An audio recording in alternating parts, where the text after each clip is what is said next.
Hi, it's Katrina.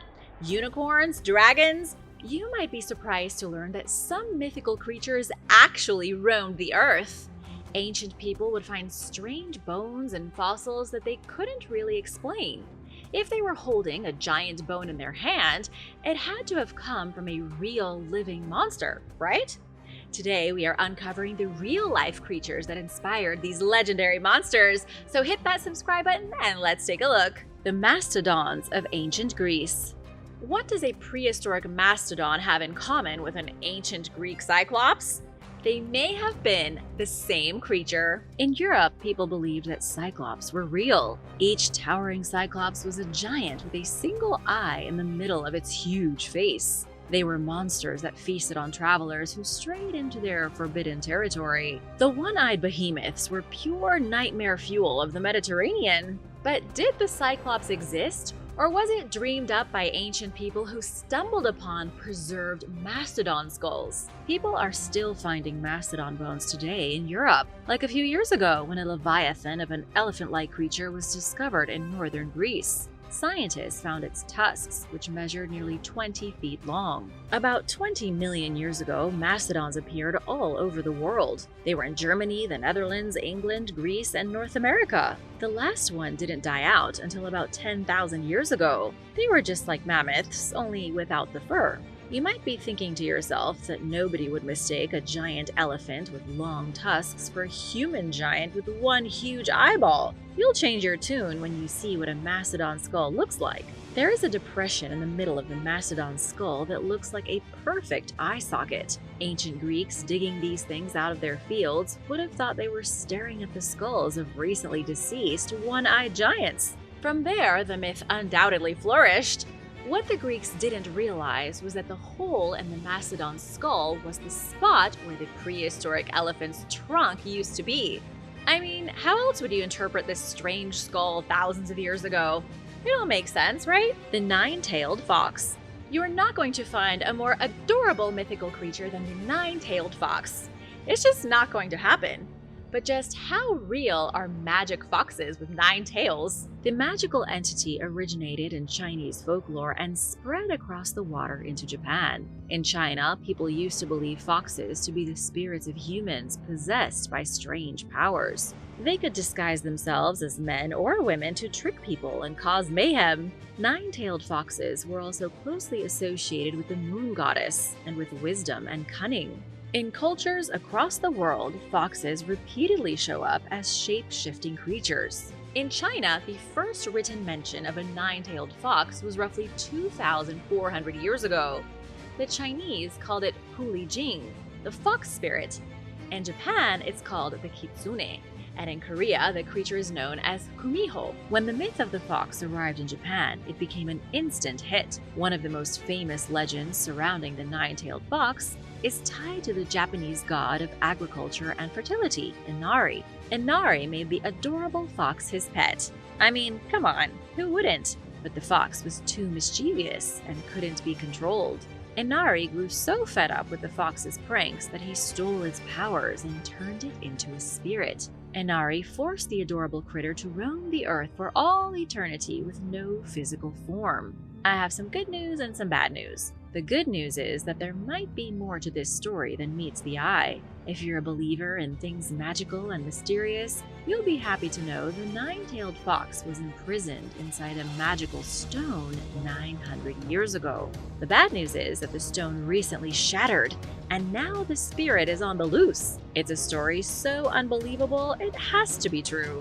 Emperor Toba was the ruler of Japan from 1107 to 1123. During his reign, the 9-tailed fox spirit had taken the form of a wispy ghost woman named Tamamo no Mai. The fox shapeshifted into a beautiful woman and caught the attention of the emperor. No one can resist the wiles of the kitsune. Once the emperor started spending time with the alluring spirit, he fell ill. He got really sick. So sick that the court astrologer used his powers of divination to reveal Tamamo no Mai as the culprit. She had been secretly poisoning Emperor Toba. With her plan foiled, the fox spirit fled into the wilderness. But before she could shift out of her womanly shape, samurai caught up with her. She was shot with an arrow. Her physical form was killed, so her spirit transformed into a stone. For the last 900 years, the stone has remained a rock prison for the fox spirit. The Japanese call it seishoseki, the killing stone. You used to be able to see it for yourself at the Nikko National Park north of Tokyo. You can still technically see it, but the stone is broken. It was found split in half as if the fox had broken free. Do you believe in the spirit of the nine-tailed fox? Could an ancient forest really be back in the world prowling for its next victim? Let me know your thoughts in the comments. Unicorns are ugly. What does a unicorn look like in your mind? Maybe it's a white stallion with a rainbow horn parading through a fantasy landscape. That's a majestic image, but probably not the truth. Unicorns were real, but apparently they were super ugly. Did you know that unicorns have been mythical creatures since the days of the Indus Valley civilization? They dominated Southeast Asia 5,300 years ago, and people told stories of horned horses. Archaeologists know this because they found artistic representations of unicorns on ancient seals. Although the experts aren't all convinced. Some believe that the Indus Valley artwork shows mythical unicorns. Yes, absolutely. Others say the images are depictions of aurochs, an extinct wild ox. If the latter is true, it makes the whole unicorn thing a lot less magical. Seeing as the Indus Valley is long gone, there is no way to confirm which is true. In 2700 BC, people in China began writing stories about unicorns. According to the American Museum of Natural History, the Chinese unicorn was a combination of a deer, an ox, and a dragon. It also had either one or two horns. Chinese civilizations believed unicorns were solitary creatures. Unicorns did their best to avoid any kind of human contact. 2,400 years ago, the first recorded unicorn sighting appeared in Western literature. A doctor named Ctesias wrote of a horse-sized donkey with a completely white body, blue eyes, red hair, and a colorful rainbow horn. The horn sprouted from its forehead and was nearly 2 feet long. Historians think what the doctor was likely describing was a rhinoceros, not a magical fairy tale unicorn. Still, the legends continue to grow. By the 3rd century BC, scholars were busy translating the Bible from Hebrew to Greek. The translations weren't always perfect. For example, the Bible contains the Hebrew word re'em, which means aurochs. Translators changed the word to monokeros, which means one horn. That same word had been used to describe rhinos, but became mixed up with unicorns. What started as an obvious description of an ox became a unicorn. Suddenly, unicorns were in the Bible. Do you know who else saw a unicorn? Everyone's favorite 13th century Italian explorer, Marco Polo. During his travels through Asia, he claimed that he saw a unicorn. He described it as a hideous beast to look at. He claimed that unicorns lived in the mud and weren't anything like the legend said. See, I told you. Unicorns were real, but they were ugly. Marco Polo described the real unicorn as having a single black horn, hair like a buffalo, and feet like an elephant. Wait, that sounds kind of like a rhinoceros. Again, Europeans who had never seen a unicorn or a rhinoceros got the two mixed up. Was the unicorn ever real, or is the myth just a weird string of coincidences? Werewolves of ancient history. Werewolves walk among us. Maybe you've never seen one, and maybe you never will. But have you ever been outside alone at night and felt hungry eyes in the back of your neck? A werewolf may have been watching you. There are many examples in ancient history of werewolves terrorizing entire cities. In the Middle Ages and well into the 17th century, belief in half-man, half-wolf beasts was widespread across Europe. Some people even confessed to turning into a werewolf and devouring children. Take the story of Thies of Kaltenbrunn as an example. He lived in Livonia, Sweden during the 17th century. His neighbors believed him to be a werewolf. They claimed he had acquired his ability to transform into a monster by making a pact with the devil. That makes sense. How else does one go about turning into a wolf? When the local authorities heard about Thies being a werewolf, they weren't too concerned. Thies was already in his 80s and had been a lycanthrope for years. He might have gotten away with it if not for what happened in 1691. Thies willingly confessed to the authorities that he used to hang out with a pack of werewolves. I'm not sure if that counts as gang activity or not. He said they transformed into animals on St. Lucia's Day and Midsummer's Night. The way they completed their transformations isn't like what you see in the movies. T.S. said his pack of werewolves stripped naked and then wrapped themselves in magical wolf pelts.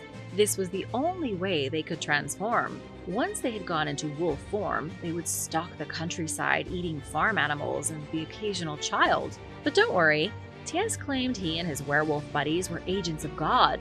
They were the good guys, even if they did sometimes eat children. They also traveled into hell, battled the devil, and fought against witches. He went a little too far in his old age. The people of Livonia thought he was crazy. They had him flogged and exiled. What happened to the alleged werewolf after that is unknown.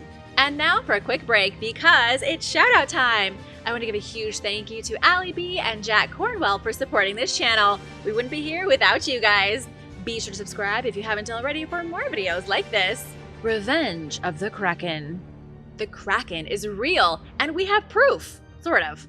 There is a submarine sitting at the bottom of the sea off the coast of Scotland, and this submarine may have been the victim of a Kraken attack. The wreckage was recently discovered by marine engineers working on a renewable power program. SB Energy Network's employees were surveying the seabed just off the coast of Wigtownshire when they found the haunting wreck of a vessel from 100 years ago. Sonar images revealed the submarine to be almost entirely intact. While the experts haven't 100% confirmed its identity, historical records show that there is really only one submarine it could be. It was found in the exact place where the UB-85 German sub sank after it was attacked by a sea monster. Who even started telling stories about the Kraken in the first place? If you want to know where it all started, you have to look to the Vikings of Norway more than 800 years ago. There were lots of stories about sea monsters before the Vikings. Even the Bible speaks of the Leviathan, an epic creature from the deep sea, but the Kraken specifically is a Norse creation, appearing in their most famous sagas. According to the Vikings, the Kraken was a huge monster that created whirlpools to capsize ships. It looked like an oversized squid, a ferocious entity from the blackest depths of creation. People who saw the Kraken claimed it was 50 feet long or more. Sailors who were unfortunate enough to encounter this abomination in real life unanimously said it smelled terrible. It gave off such an awful stench that it drew fish to the surface of the sea. Compared to some of the other crazy mythical creatures you'll hear about today, the Kraken doesn't sound that unbelievable. It honestly sounds like Norse fishermen were seeing a real marine animal. Scientists today suspect the myth of the Kraken was inspired by people seeing actual giant squids. Makes sense to me. If you were a Viking and you saw a giant squid, you would most likely think you were looking at an alien monster from another dimension. Did you know that scientists only recently filmed a giant squid? In July of 2013, ocean researcher Dr. Edith Witter filmed the first video of a live giant squid 2,000 feet deep in the Pacific Ocean. It was such a big deal that the video was released on the Discovery Channel and plenty of other documentaries. Think about how rare an animal has to be that even in modern times, it wasn't filmed until a decade ago. The giant squid Edie caught on tape was 30 feet long, and that's not even big. It was practically a pipsqueak.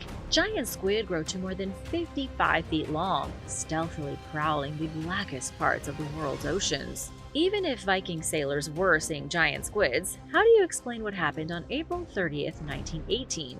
That was the day the British crew of the HMS Coreopsis sank the German submarine UB-85 in an unusual encounter. The crew of the British patrol boat was surprised to find the submarine vulnerable at the surface. In most cases, German submarines remained disguised beneath the waves. It was almost too easy of a victory. When the captain of the Coreopsis interrogated the commander of the U-boat, he heard a story that would go down in World War I history. The German commander claimed that as his submarine was recharging its batteries, a beast rose from below. It was huge, had massive eyes, and there were horns sticking out of its skull. It looked like a watery demon. The animal was so big that it forced the submarine to list, which means when a vessel takes on water and tilts to one side. The front of the sub was completely damaged. When it was done tearing apart the sub, the commander was forced to surface. They suffered such extensive damage they could no longer dive down. and that was when the Germans were caught by the British. Was the giant squid responsible for this attack, or is there another far more frightening creature in our ocean that is the real kraken? Man-eating gorillas. You might be surprised to know it wasn't all that long ago that gorillas officially started to exist in the West. Science and our understanding of nature from Europe had a slow start. A few hundred years ago, nobody believed in gorillas. Even those who thought they might be real saw them as either savage monsters or a bizarre species of human living in the African jungle. And white Europeans thought everyone else was ignorant. I want to take you back to the first known sighting of a gorilla. In 500 BC, an explorer from the Carthage Empire named Hanno the Navigator went on an expedition along the West African coast. He arrived in a place that many centuries later would be called Sierra Leone. According to testimonies from the people on Hanno's expedition, they encountered a group of purely savage humans. These strange creatures looked just like people but were beastly and covered in thick black hair. The Carthaginians named the terrifying monsters gorillae. To this day, it's unknown if the Carthaginians came across actual gorillas. They may have met an African tribe and described them cruelly. They could have even come across another species of ape, or perhaps a monkey. Whatever they found, the Carthaginians supposedly slaughtered a handful of them and took their skins back to Carthage. The skins remained on display until Carthage was destroyed by Rome 350 years later. By the way, gorillae means tribe of hairy women. You'll never look at the apes the same again. The next mention of gorillas came in 1625.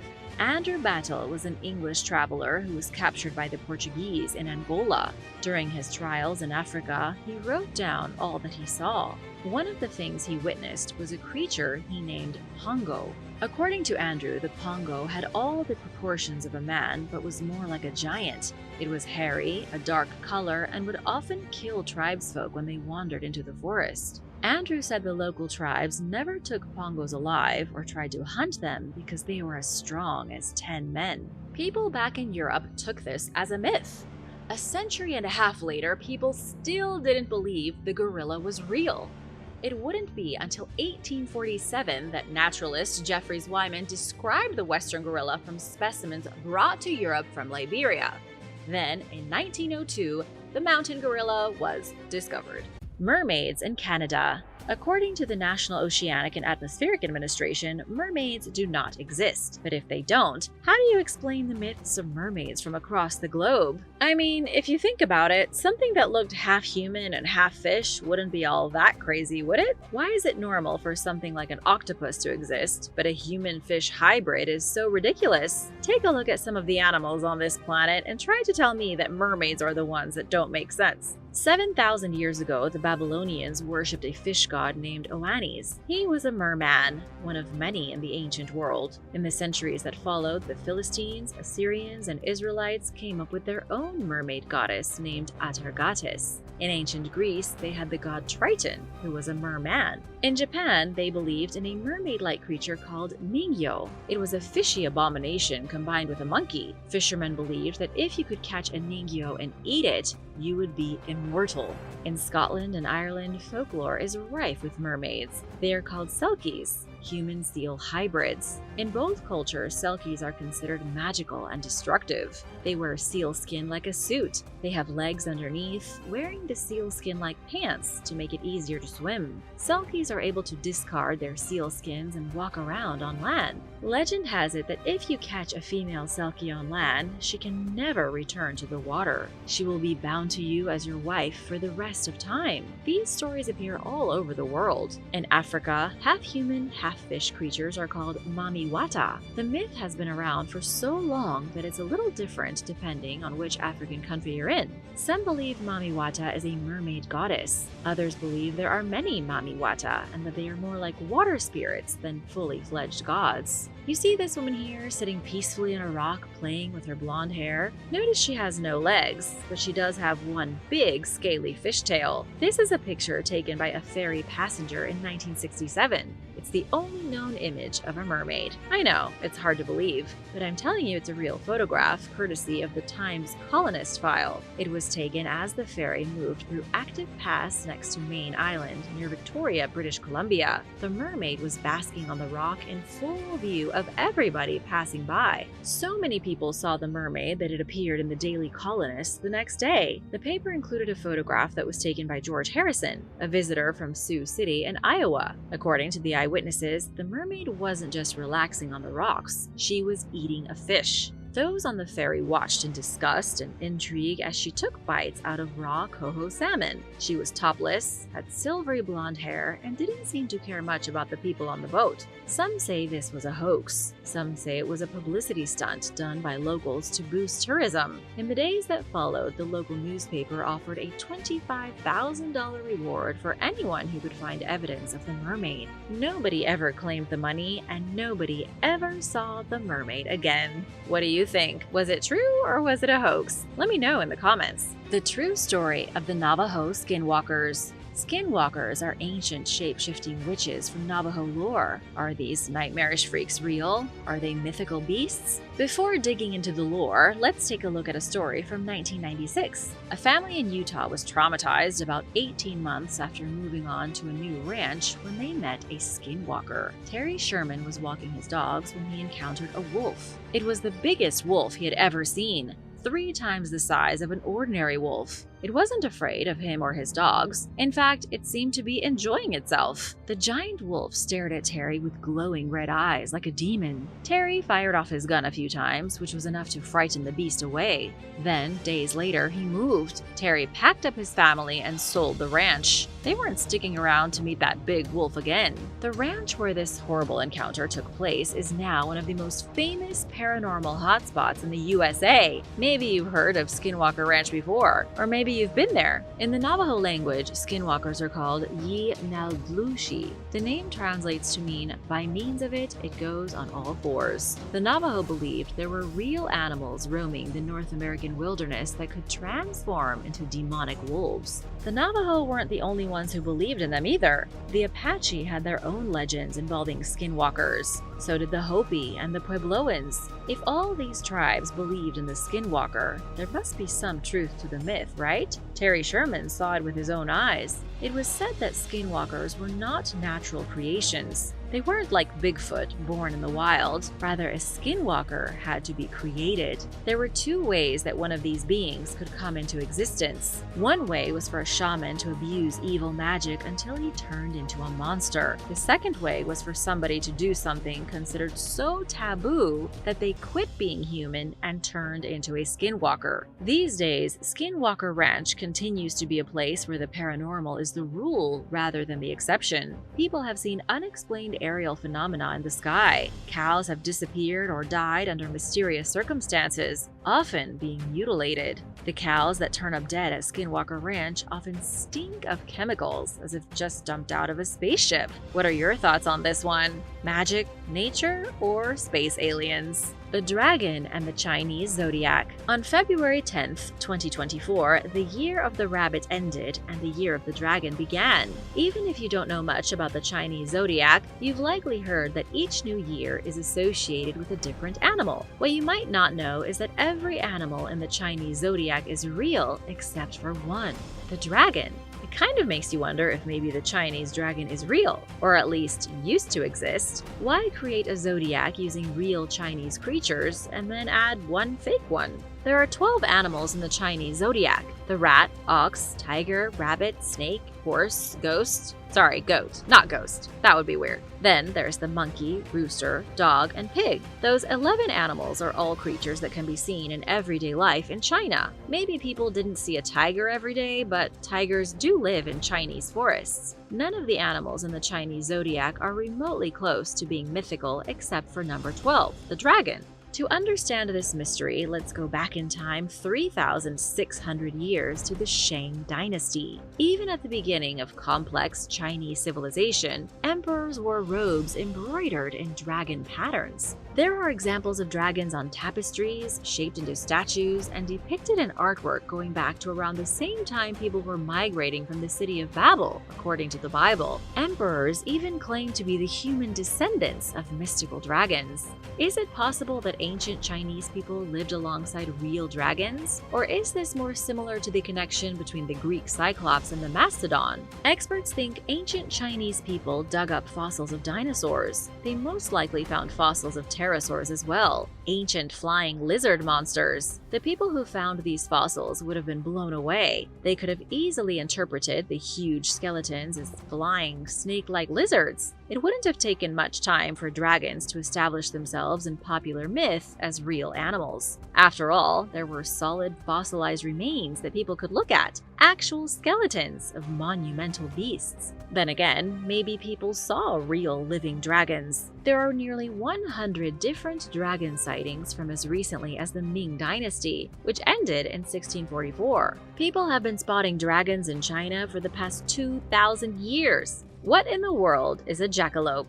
Just what is a jackalope? It sounds like something that could be real, doesn't it? Isn't there a little voice somewhere in the back of your head that says jackalope? Yeah, that seems right. It might be because in many parts of America, the jackalope is everywhere. Maybe you remember finding taxidermy jackalopes on the walls of random drugstores on your last road trip. Jackalope memorabilia can be found in gas stations all over the place. Taxidermy cottontail rabbits with antlers fixed to their heads. Part of what makes the jackalope so believable is that it's not that unusual of a mythical creature. It certainly isn't a dragon or a skinwalker. Jackalopes are nothing but rabbits with antlers. Considering jackalopes are indeed mythical, you might be surprised that there is a real jackalope preserved at the Smithsonian National Museum of Natural History. It's a cottontail rabbit that was infected with the Shope papillomavirus, similar to the human papillomavirus. It caused the rabbit to grow warts on its face that grew into what looked like horns. Scientists suspect the myth of the jackalope arose from humans spotting infected rabbits. A couple of pilgrims were sitting around a fire when a warty rabbit hopped by in the light, looking like it had horns. Thus was born the myth of the jackalope. By the way, the human papillomavirus is also called HPV. It's a sexually transmitted disease that causes warts in some really uncomfortable places. Knowing this, it's safe to say the jackalope is a rabbit with an STD. Not so cute now, is it? The ferocious direwolves of the Ice Age. Who wouldn't love a pack of direwolves looking after them, just like in Game of Thrones? But did you know direwolves aren't fantasy animals? They might be in a fantasy series, but they were real creatures that lived in North America. Their scientific name is Canis dirus, meaning fearsome dog. These wolves were fearsome beasts of the Ice Age, but they weren't just beefy, oversized wolves. They were totally different animals. A recent study published in the scientific journal Nature revealed that the extinct direwolf has almost nothing in common with modern gray wolves. They split away from each other on the genetic tree about 6 million years ago. If you've never visited the La Brea tar pits in Los Angeles, I can't recommend it enough. It's here in the tar pits where some of the best direwolf fossils have been found. Thanks to all the fossils, scientists know the carnivores went extinct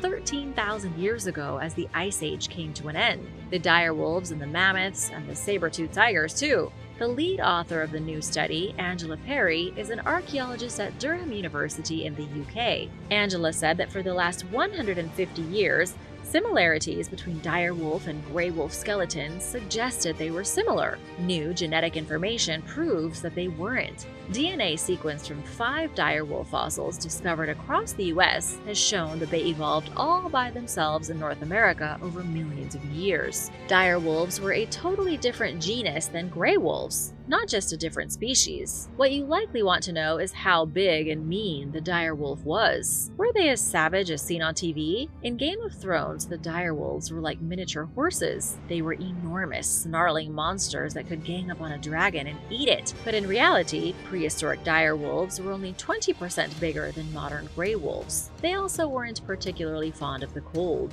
Researchers think direwolves were strongly adapted to living in warm environments. They likely weren't big and fluffy be like Arctic wolves. They would have had short hair, big ears, and were maybe a reddish color. They weren't big fur balls like woolly mammoths. There was a brief period in time in which direwolves lived alongside coyotes and gray wolves in North America. But direwolves were so genetically different that they couldn't interbreed with the other species. Without being able to interbreed and being poorly equipped to deal with the changing climate, direwolves went the way of the dodo. Thanks for watching! Which creepy cryptid or mythological monster do you wish you could bring to life? Let me know in the comments below. Be sure to hit that subscribe button, and if you want to see more, you can stick around for an older video you might have missed. The dragon dinosaur. Since the beginning of humanity, we have believed in dragons. They appear in ancient Mesopotamian art and literature, and all early cultures had stories of powerful gods slaying enormous serpents. But where did these stories come from? The most likely explanation is that ancient people came across real, enormous dinosaur bones all over the world. These giant beasts would have made people think that they were real animals, and that they were just hiding or sleeping. Everywhere from Asia to Europe to the Americas developed their own stories and variations of dragons and what they looked like. Some had wings and some didn't. Some lived in caves and others in the sea. Here is a perfect example of a real-life dragon. Researchers in Argentina have discovered the fossils of a gigantic dragon that terrorized the skies 86 million years ago. The animal was a species of flying reptile that grew to be the size of a school bus. It's been named the Dragon of Death. It actually belongs to the family of pterosaurs, and its scientific name is Thanatostracan amaru. This creature predates the first birds, and it was one of the very first gigantic beasts with wings to hunt for food.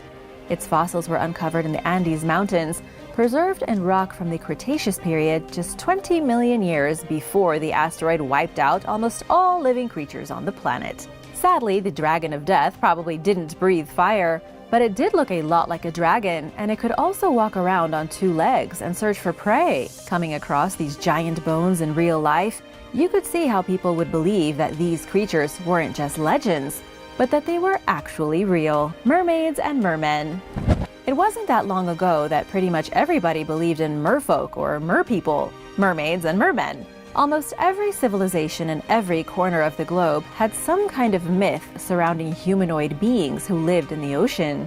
In Arabia, mermaids were described as having moon faces and women's hair, but their hands were stuck in their bellies, and they had a giant fishtail instead of legs. In fact, the legend of the mermaid goes all the way back to the Babylonians, thousands of years ago. One of their deities was called Era, and he was a fish god with the body of a man and the bottom half of a fish. In African mythology, there is Mami Wata, who is also beautiful, with the top half of a woman and the bottom half of a fish. But she is a water spirit that will seduce and then destroy you on a whim. Mermaids can be found in Greek mythology, Syrian mythology, and pretty much everywhere else. In medieval days, mermaids were considered very real. They were placed in the same category as other residents of the oceans like whales and dolphins. The people of coastal towns across the world even told stories of encountering these bizarre creatures. In the 1600s, a mermaid supposedly entered Holland through a dike, ended up stranded, and was taken by the citizens to a nearby lake and nursed back to health. This mermaid then became a citizen, learned to speak Dutch, did household chores, and converted to Catholicism. In 1614, a sea captain off the coast of Newfoundland named John Smith witnessed a mermaid swimming in the open ocean. She had long green hair, was surprisingly attractive, and the captain fell in love with her, even though she had the bottom half of a fish. While these accounts may seem like nonsense, there are certainly enough of them to make you wonder if mermaids were actually real. It's most likely that people saw strange things at sea and couldn't understand what it was. What do you think? Let me know in the comments below. The Siberian unicorn. Unicorns were real in a sense, but went extinct about 29,000 years ago. According to National Geographic, the unicorn was a very real animal that lived in what is now Siberia for roughly 350,000 years. The only thing about the Siberian unicorn is that it doesn't look like the fantasy portrayal of a unicorn. It's really an ancient beast that had a long horn like a rhino and shared the planet with humans for a brief period of time. It's called the Elasmotherium sibericum. and scientists recently discovered its fossilized skull in the country of Kazakhstan. The fossil dates back to a time when our ancient ancestors were living as primitive hunter-gatherers. The beast was around 12 feet long and weighed about 4 tons. It was completely covered in shaggy, coarse hair and didn't look anything like a white stallion with a magical horn. That being said, it did have a great big single horn that stuck out from its forehead. Ancient people undoubtedly told stories about this mythical beast they had seen, and those stories evolved over the years. Stories began to spread, and then sailors from Europe began bringing back narwhal tusks, which looked like fantasy unicorn horns. The Catholic Church began to adopt the symbolism of the unicorn, and the rest is history. The extinct Bigfoot. Just like unicorns, Bigfoot was a very real animal, or at least the closest thing we've ever had to Bigfoot was real. It's called Gigantopithecus blacki, and it was bigger than any great ape that ever lived, and about twice the size of an adult human. These were enormous apes that lived in the forests of Southeast Asia, but went extinct hundreds of thousands of years ago. Of course, that would mean these huge monsters have never actually been spotted in the wilderness of North America, but they did look exactly like what most people think Bigfoot looks like today. They were about 10 feet tall, weighed roughly 600 pounds, and were completely covered in hair. It was almost like a mix between a grizzly bear and an orangutan. One of the biggest issues with these animals is that very little evidence of them has actually been found. Not much except pieces of teeth and 4 partial jawbones. This has made it difficult for scientists to paint a full picture of their history. Could it be that somehow a small pocket of these ridiculously huge ancient apes survived all the way until modern times? It's unlikely, but those who claim to have seen it think it might actually be the case. The Thunderbirds. Native American legends from the Great Plains, from the Pacific Northwest, and even from the Great Lakes region all tell similar stories about a mythical creature known as a thunderbird. It was a kind of massive bird which flew in ahead of large thunderstorms. Motifs of these legendary creatures can be found from pretty much every tribe in North America. It's made experts wonder if giant birds truly coexisted with Native Americans thousands of years ago. This also begs the question, where did the Thunderbirds go? And could they still exist today? In Native American lore, the Thunderbirds appear when thunder and lightning comes. They are seen right before a storm and always in the spring and summer months. The birds are described as being bigger than most, with unbelievably long wingspans. In fact, they are said to be so massive that when they fly over the sun, they blot out all its light. Fossil evidence shows that there was an extremely large bird living in North America many years ago. It's called a teratorn, a family of extinct vultures that had wingspans of nearly 20 feet.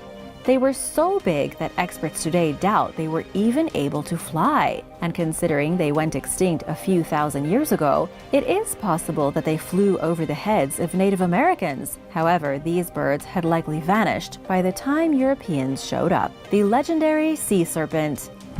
If you look at maps from back in the Middle Ages, you'll notice that every single one of them is decorated with pictures of sea monsters.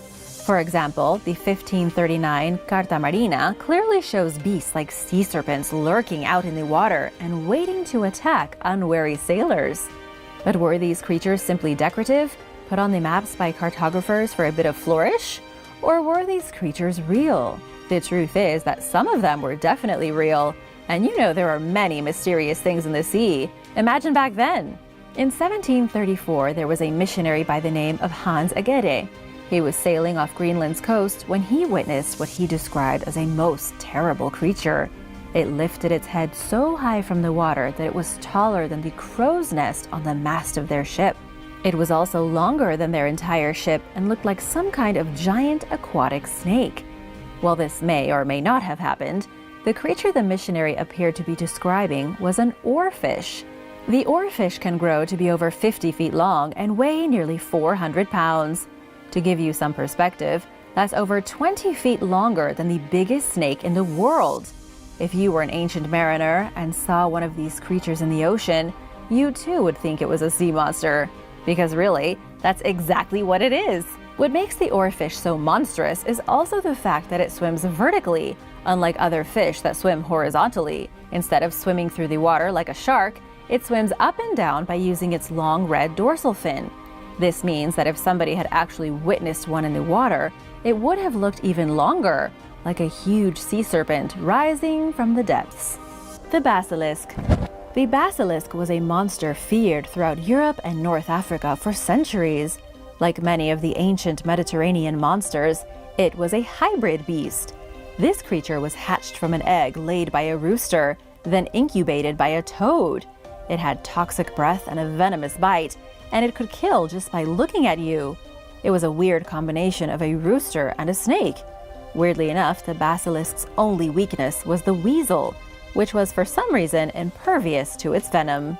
The first mention of the basilisk came around the year 79 AD in the Roman book Natural History, a compilation of natural wonders put together by a man named Pliny the Elder. According to him, the basilisk was actually quite small. It was only about 12 fingers in length, yet astoundingly deadly. It could supposedly kill the shrubs by just breathing on them. This was a small creature that was so toxic it literally killed nature wherever it went. The Romans believed it was entirely evil and that it came from somewhere in Libya. In fact, the Romans believed the Sahara Desert had once been a fertile land until an infestation of basilisks ruined everything and turned the place into a forsaken wasteland. What we can take away from the historical accounts is that the basilisk probably wasn't part rooster and part snake, but 100% snake. In fact, it may very well have been a real snake that the Romans were really scared of. There was supposedly a hunt in 1587 for the very last great basilisk. This story is a bit obscure, but there are historical accounts of it happening. Locals in Poland got together to hunt down and kill the very last toxic basilisk serpent. When the creature was found to be in the city of Warsaw, it caused such panic that the government called an emergency meeting. An expert hunter had to dress himself from head to toe in leather to keep himself safe from the thing, and then tracked it down to a basement and killed it with a pitchfork. We don't know if any of this really did happen, but it seems possible. It could have been some venomous snake that scientists don't know about today. Something so awful, it terrorized Europe for hundreds of years. The chupacabra. The chupacabra has just been spotted in Amarillo, Texas. It was caught on camera at 1:25 in the morning on May 21st, 2022. Oddly enough, it was spotted walking past a barrier fence at the Amarillo Zoo. It certainly wasn't a person. It definitely wasn't a coyote, and it appeared to be some strange mix between the two. It walked on two legs, was clearly covered in wolfish hair, and people ruled that it was too small to be a fully grown man in a suit. Of course, there is no way to be sure that this was the legendary chupacabra, but there have been so many chupacabra sightings in Texas recently that it's hard to not at least consider. But just what is the chupacabra? It's kind of like a vampire wolf, a fabled creature that was first sighted in Puerto Rico, but has since been seen all over the southern United States and Mexico. Legend says the chupacabra is about the size of a small bear, and that it drinks the blood of goats and chickens to survive. While this last part might not be totally true, there is no denying that there is some kind of weird animal stalking the woods and ranches of the South. There are more sightings of the chupacabra than there are of Bigfoot, and the video footage is way more convincing. The Australian bunyip. The bunyip is a bizarre creature from Australian folklore that scientists believe probably did once exist. It was kind of like an oversized rat that hung around waterholes and made really loud noises. In 1846, there was an account by local indigenous groups that described bunyips as being as tall as gum trees. They also said that the bunyip would pull the roots out of those trees to eat. This is interesting because there is actually an animal still alive that does this exact same thing. It's called the marsupial tapir, and it rips the roots out of gum trees. It also looks extremely strange. For people who weren't used to seeing these creatures, they probably would have looked like monsters. Considering the bunyip is described as a beast that lurks in swamps but has no supernatural powers, it makes sense that it was based on a real animal. And tapirs, with their floppy noses, weird head humps, and just generally unusual appearance, make perfect candidates for the inspiration behind the legend. The jackalope. The jackalope is a mythical animal in North American folklore. It's described as a jackrabbit, but with the horns of an antelope. Researchers believe the myth of the jackalope started with the Native American Huichol people, while the more realistic theory is that the jackalope was created by a man named Douglas Herrick from Wyoming. After a successful rabbit hunt, Douglas went to a taxidermy shop, purchased a pair of antlers, and then mounted them onto a rabbit's head. He then sold that oddity for $10. Afterward, the idea of horned rabbits in America grew way out of control until they turned into fearsome critters that could mimic human voices and attack lumberjacks. In the early days of the settlers, people were legitimately scared of the jackalope. Woodsmen believed that if they weren't careful, a jackalope would come out of the woods and gore their shins with their sharp horns. And here's the thing. There is something called papillomavirus, a virus which can infect jackrabbits and cause growths on top of the rabbit's head. The growth is caused by a parasite, which creates a horn on the top of the rabbit's skull. And some believe this may have actually been the beginning of the jackalope legend, since it is a very real and horrifying condition. Thanks for watching. What's your favorite potentially real mythical monster? Let me know in the comments below, and be sure to hit that subscribe button if you haven't already. See you soon. Bye!